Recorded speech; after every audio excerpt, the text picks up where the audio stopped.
어제 이 시간에 리튬 배터리가 장착된 개인형 이동장치가 특히 여름철에 위험한 이유 설명해 드렸는데요.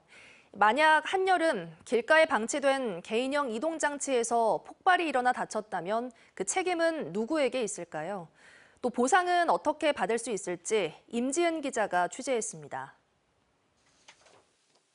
물과 고온에 취약한 리튬 배터리가 장착된 개인형 이동장치. 아스팔트 같은 뜨거운 바닥에 오랜 시간 있거나 홍수로 물에 잠기게 되면 폭발 위험이 더 커집니다.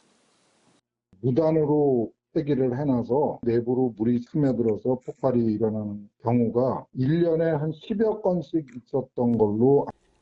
그렇다면 사고가 났을 때 책임은 누구에게 물어야 할까요? 보통 충전 시 자주 발생하는 개인형 이동장치 폭발 사고의 손해배상 책임은 제품 자체의 결함, 안전수칙 준수 여부 등을 고려해 제조사와 소비자가 각각 지게 됩니다.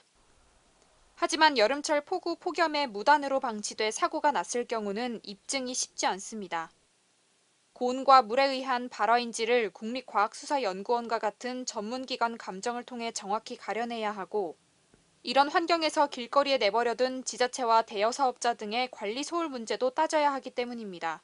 무단으로 방치된 폐기물에서 폭염 때문에 발화가 돼가지고 화재가 일어났고 인근 식품 공장을 완전히 불태운 그런 사례가 있었어요. 감정 결과가 나왔는데도 불구하고 이 책임이 누구한테 있느냐.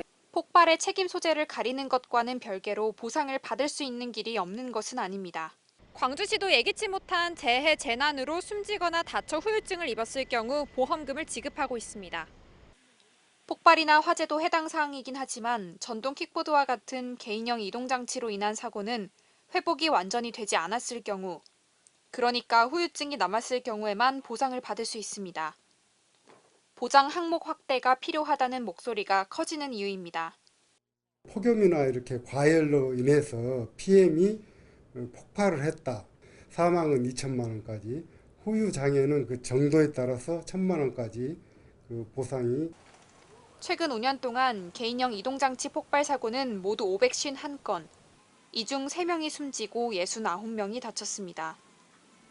새로운 교통수단으로 빠르게 자리 잡고 있는 개인형 이동장치. 보상 제도의 사각지대도 속도감 있게 좁혀져야겠습니다. MBC 뉴스 임지은입니다.